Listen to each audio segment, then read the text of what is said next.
Alright, what's up guys? I just wanted to make a video on how to do the famous glide that, Usher and Michael Jackson is always doing.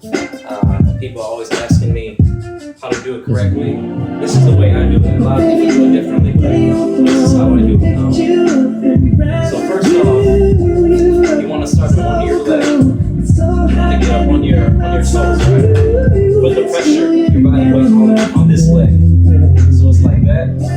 And then when you go this way, the pressure switches off, and now you're on this leg on top of these toes. So when you put it together, it's like that. And when you're over here, you just drag your feet, and it repeats. So when you put it together,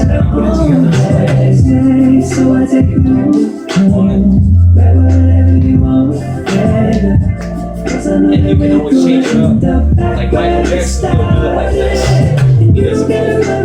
Usher does it long strides. That's how I like to do it. So just give it a shot. It's gonna take some time. Just remember, put your weight on this side. Your body's moving like this.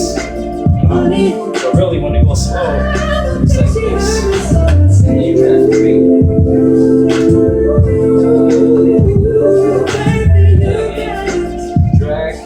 Then drag this one too. Drag your feet. It's really sliding on your heel. And then the back feet's going to be sliding on your toes. Go back to